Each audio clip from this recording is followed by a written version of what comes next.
ಸ್ನೇಹಿತರೆ ಎಲ್ರಿಗೂ ನಮಸ್ಕಾರ. ನಿಮಗೆಲ್ಲ ಗೊತ್ತಿರೋ ಹಾಗೆ ಫ್ಯೂ ಮಂತ್ಸ್ ಬ್ಯಾಕ್ ಏನಾಗಿತ್ತು, ಯಾರೆಲ್ಲ ಅರ್ಹತೆಯನ್ನು ಪಡೆದಿದ್ರು, ಅರ್ಹತೆಯನ್ನು ಪಡ್ಕೊಂಡು ಯಾರೆಲ್ಲ ಬಿ ಪಿ ಎಲ್ ಕಾರ್ಡನ್ನು ಪಡ್ಕೊಂಡಿದ್ರು, ತುಂಬ ಜನರ ಬಿ ಪಿ ಎಲ್ ಕಾರ್ಡು ರದ್ದಾಗಿಬಿಟ್ಟಿತ್ತು. ಈಗ ರಾಜ್ಯ ಸರ್ಕಾರ ಏನು ಮಾಡಿದೆ, ಆ ರೀತಿಯಾಗಿ ರದ್ದಾಗಿರ್ತಕ್ಕಂಥ ಎಲ್ಲ ಬಿ ಪಿ ಎಲ್ ಕಾರ್ಡ್ಸನ್ನು ಕರೆಕ್ಷನ್ ಮಾಡ್ತಕ್ಕಂಥ ಪ್ರಕ್ರಿಯೆಗಳನ್ನು ಆರಂಭ ಮಾಡಿದ್ದಾರೆ. ಹಾಗಾಗಿ ಭಾಳ ಪ್ರಮುಖವಾದ ಮಾಹಿತಿ ಇದು. ವಿಡಿಯೋನ ಆರಂಭ ಮಾಡಲಿಕ್ಕಿಂತ ಮುಂಚೆ ಫಸ್ಟ್ ಟೈಮ್ ಯಾರೆಲ್ಲ ನಮ್ಮ ವಾಹಿನಿಯನ್ನು ನೋಡ್ತಾ ಇದ್ರೋ ಕೂಡಲೇ ಸಬ್ಸ್ಕ್ರೈಬ್ ಮಾಡಿ, ಹಾಗೆಯೇ ನಿಮ್ಮೆಲ್ಲ ಸ್ನೇಹಿತರಿಗೂ ಶೇರ್ ಮಾಡಿ. ಇದು ಭಾಳ ಮುಖ್ಯವಾದಂಥ ಇನ್ಫಾರ್ಮೇಷನ್ ಆದ್ದರಿಂದ ಮ್ಯಾಕ್ಸಿಮಮ್ ಈ ಕಂಟೆಂಟನ್ನು ಎಲ್ಲರಿಗೂ ಶೇರ್ ಮಾಡೋ ಪ್ರಯತ್ನ ಮಾಡಿ. So let's start from the very first ಲೈನ್ಸಲ್ಲಿ. ರಾಜ್ಯದಲ್ಲಿ ಪಡಿತರ ಚೀಟಿ ತಿದ್ದುಪಡಿ ಆರಂಭ ಅಂತ ಇದೆ.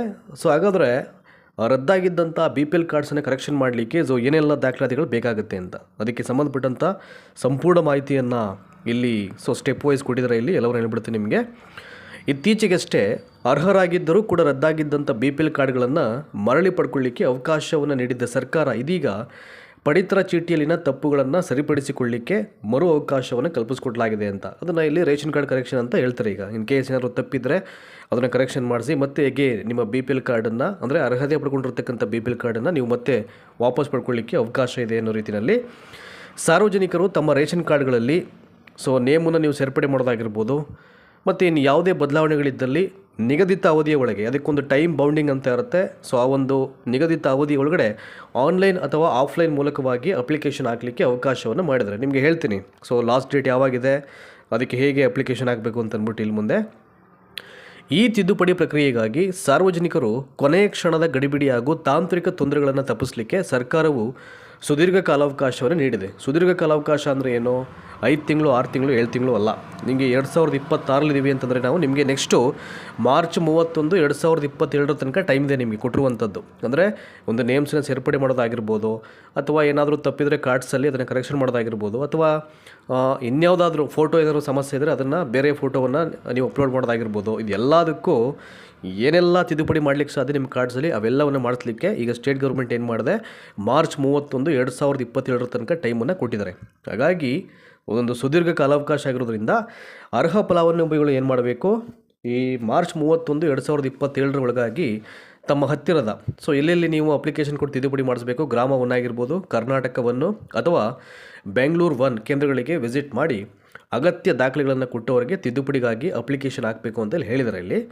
ನೆಕ್ಸ್ಟು ವೆಬ್ಸೈಟ್ನಲ್ಲಿ ಉಂಟಾಗ್ತಕ್ಕಂಥ ಸರ್ವರ್ ಸಮಸ್ಯೆಯನ್ನು ಕಂಟ್ರೋಲ್ ಮಾಡಲಿಕ್ಕೆ, ಇಟ್ ಈಸ್ ವೆರಿ ಇಂಪಾರ್ಟೆಂಟು. ಇದು ಕೂಡ ಸಾಕಷ್ಟು ತಲೆದೋರ್ತಾ ಇತ್ತು ಸಮಸ್ಯೆ, ಸರ್ವರ್ ಇಶ್ಯೂಸು. ಅದನ್ನು ಕಂಟ್ರೋಲ್ ಮಾಡಲಿಕ್ಕೆ ಗೌರ್ಮೆಂಟ್ ಏನು ಮಾಡಿದೆ, ಈಗ ಒಂದು ನಿರ್ದಿಷ್ಟ ಸಮಯವನ್ನು ನಿಗದಿಪಡಿಸಿದ್ದು ಸಾರ್ವಜನಿಕರು ಅದರ ಸದುಪಯೋಗವನ್ನು ಪಡೆದುಕೊಳ್ಳಬೇಕಾಗಿದೆ ಅಂತ ಹೇಳಿದ್ದಾರೆ. ಈಗ ಅದೇ ನಿರ್ದಿಷ್ಟ ಸಮಯ ಅಂತಂದರೆ ಈಗ ದೀರ್ಘಕಾಲ ಟೈಮನ್ನು ನಿಮಗೆ ಅವರು ಎಕ್ಸ್ಟೆಂಡ್ ಮಾಡಿದಾರಲ್ಲ, ಈಗ ಅಪ್ ಟು ಮಾರ್ಚ್ 31, 2027 ತನಕ ಅಲ್ಲಿವರೆಗೂ ಟೈಮ್ ಇದೆ ಅಂತ.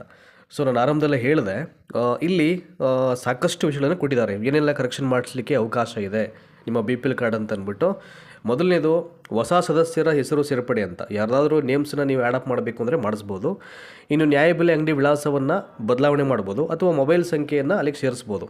ನೆಕ್ಸ್ಟು ನೇಮ್ಸನ್ನು ರಿಮೂವ್ ಮಾಡೋದು, ಹೆಸರನ್ನ ತೆಗೆಸ್ಬೋದು. ಕುಟುಂಬದ ಮುಖ್ಯಸ್ಥರ ಬದಲಾವಣೆ, ಇನ್ ಕೇಸ್ ಯಾರು ನಿಮ್ಮ ಕುಟುಂಬದಲ್ಲಿ ಮುಖ್ಯಸ್ಥರು ಅಂತ ಇರ್ತಾರೆ, ಅದು ಎಲ್ಲ ಕಾಲಕ್ಕೂ ಅದು ಹಾಗೆ ಉಳ್ಕೊಳ್ಳದೇ ಇರೋದ್ರಿಂದ ಅದು ಕಾಲಕ್ಕೆ ತಿದ್ದುಪಡಿಗಳನ್ನು ಮಾಡಬೇಕಾಗುತ್ತೆ. ಹಾಗಾಗಿ ಕುಟುಂಬದ ಮುಖ್ಯಸ್ಥರ ಬದಲಾವಣೆಯನ್ನು ಮಾಡಲಿಕ್ಕೆ ಅವಕಾಶವನ್ನು ಮಾಡಿದರೆ, ಅಥವಾ ಫೋಟೋ ಏನಾದರೂ ಸರಿ ಇಲ್ಲದೆ ಇದ್ದರೆ, ಬ್ಲರ್ ಆಗಿದ್ದರೆ, ಸುಮಾರು 10 ಇಯರ್ಸ್ ತನಕ ಅಥವಾ 15 ಇಯರ್ಸ್ ತನಕ ಅದೇ ಫೋಟೋ ಯೂಸ್ ಮಾಡ್ತಾಯಿದ್ರೆ ಅದನ್ನು ಚೇಂಜ್ ಮಾಡಿಸ್ಲಿಕ್ಕೂ ಇಲ್ಲಿ ಅವಕಾಶ ಇದೆ. ಇನ್ನು ಪತ್ನಿಯ ಹೆಸರನ್ನು ಸೇರ್ಪಡಿಸಬೇಕು ಅಂತಂದರೆ, ಆ್ಯಡ್ ಅಪ್ ಮಾಡಿಸ್ಲಿಕ್ಕೆ, ಪತ್ನಿಯ ಹೆಸರನ್ನು ಸೇರಿಸಲಿಕ್ಕೆ ಬಿ ಪಿ ಎಲ್ ಕಾರ್ಡ್ಗೆ ಯಾವ್ಯಾವ ದಾಖಲೆಗಳು ಬೇಕು ಅಂತ ಕೇಳಿದರೆ, ಒಂದು ಆಧಾರ್ ಕಾರ್ಡು, ಮದುವೆ ಪ್ರಮಾಣ ಪತ್ರ, ಪೋಷಕರ ಪಡಿತರ ಚೀಟಿ ಅಂತ ಅಂದ್ಬಿಟ್ಟು. ಒಂದು ಆಧಾರ್ ಕಾರ್ಡು, ಮದುವೆ ಪ್ರಮಾಣ ಪತ್ರ, ಪೋಷಕರ ಪಡಿತರ ಚೀಟಿ, ಇದಿಷ್ಟು ಬೇಕಾಗುತ್ತೆ. ನೆಕ್ಸ್ಟು ಮಗುವಿನ ಹೆಸರು ಸೇರ್ಪಡೆಗೆ ಬೇಕಾಗ್ತಕ್ಕಂಥ ದಾಖಲೆಗಳು.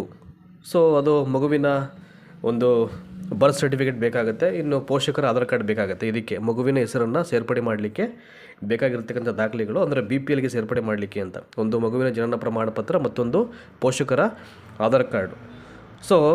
ಎಲ್ಲೆಲ್ಲಿ ಅಪ್ಲಿಕೇಶನ್ ಹಾಕ್ಬೋದು ಅಂತ ಆವಾಗಲೇ ಹೇಳಿದೆ ನಾನು. ಇಲ್ಲಿ ಸ್ಟೆಪ್ ವೈಸ್ ಕೊಟ್ಟಿದ್ದಾರೆ. ಬೆಂಗಳೂರು 1, ಗ್ರಾಮ 1, ಕರ್ನಾಟಕ 1 ಸೇರಿದಂತೆ ಸೈಬರ್ ಸೆಂಟರ್ಗಳಲ್ಲಿ ಅರ್ಜಿನ ಸಲ್ಲಿಸ್ಬೋದು. ಕೆಲವೊಂದು ಕಂಪ್ಯೂಟರ್ ಸೆಂಟರ್ಸಲ್ಲೂ ಕೂಡ ನಿಮಗೆ ಅಪ್ಲಿಕೇಶನ್ ಹಾಕ್ತಾರೆ.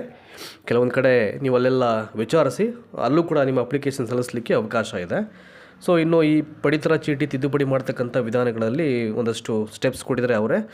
ನಿಮಗೆ ಅಧಿಕೃತ ವೆಬ್ಸೈಟ್ ಇದು, ahara.kr.nic.in ಅಂತ ಅಂದ್ಬಿಟ್ಟು ಅಲ್ಲಿ ಹೋಮ್ ಅಂತ ಇದೆ, ಅಲ್ಲಿ ಕ್ಲಿಕ್ ಮಾಡಿ ಅಲ್ಲಿ ಪ್ರಾಸೆಸ್ ಮಾಡ್ಬೋದು ನೀವು.